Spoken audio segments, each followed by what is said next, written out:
We've driven it every generation. We've owned it, we've loved it, and we've even raced it. Let's face it, there's nothing quite like a Mazda Miata. Since it was brand new in 1990, it's really set the benchmark for sports cars, and it's stayed that way for 25 years.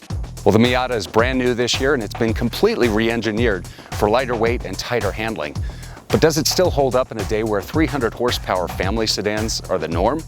Hi, I'm Marty Padgett from Motor Authority. We're going to find out. We're going to take you for a couple of drills down this California canyon in search of some answers about the Miata's handling.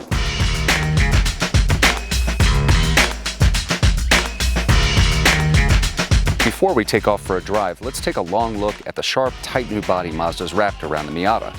The new ND Miata is a little shorter than the last version at about 154 inches in all. It's a little wider at 68 inches, and the wheelbase is up to 91.1 inches. The proportions aren't strikingly different, but the more you stare at it, the more you see the clarity of the new design. The beltline has more curves, and the hood line dips down dramatically at the front. It's more sensually proportioned and detailed, a little less subtle for sure, but definitely more contemporary. Climb inside the Miata and it's just as snug and inviting as ever. The driving position is still low and intimate, and big analog gauges rule the pod in front of the driver. Round air vents and climate controls break up the horizontal shelf of the dash. So does this new infotainment system. It's like the one in the Mazda 3 and CX-3 with a touchscreen stacked on top of the dash. It's practically a big flat screen TV in something as cozy as the Miata. What's under the hood is some of the old and some of the new. Mazda's 2-liter Skyactiv direct injection 4-cylinder engine and a short-throw 6-speed manual transmission put out 155 horsepower and 148 pound-feet of torque to the road. If that sounds a little thin, don't forget the Miata's lost about 150 pounds this time around. At about 2,200 pounds, its power-to-weight ratio is very good. 0 to 60 times hover around the 6-second mark. For sure, the world has changed a lot since 1990. While it's quick, the Miata isn't much quicker than a Ford Fusion or even a turbocharged Ford F-150. But the Miata's never been about straight-line performance. It's lived and it's breathed for top-notch steering and nimble handling.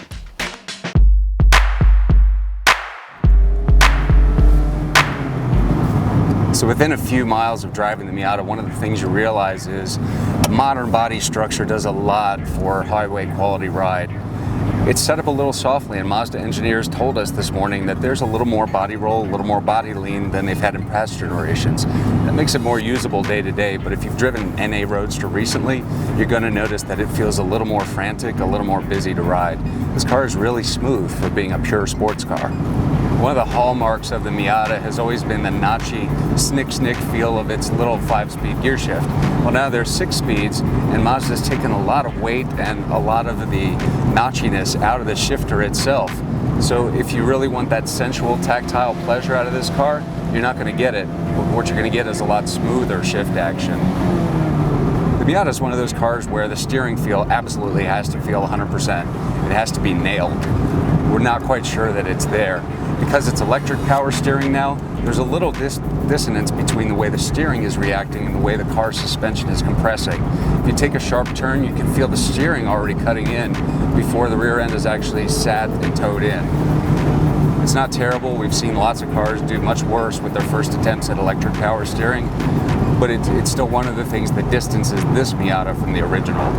If you're getting into a new Miata expecting the cut and thrust horsepower of a small turbocharged sporty hatchback, you're not going to get it here. It's still that classic Miata long drawn out acceleration. Now, the original car would go 0 to 60 in about 9 seconds. This one, Mazda says, is roughly in the 6-second ballpark, so it's not slow by any means. You just really have to exercise the gears. You really have to put it through its entire power band to feel like you're extracting all the power out of it.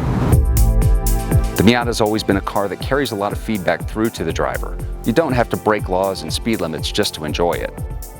So what's the bottom line with the new 2016 Mazda MX-5 Miata? Well, it might not be the instant classic that the 1990 model was, but everything about it still conjures up all the simple, basic joys of an open-top roadster.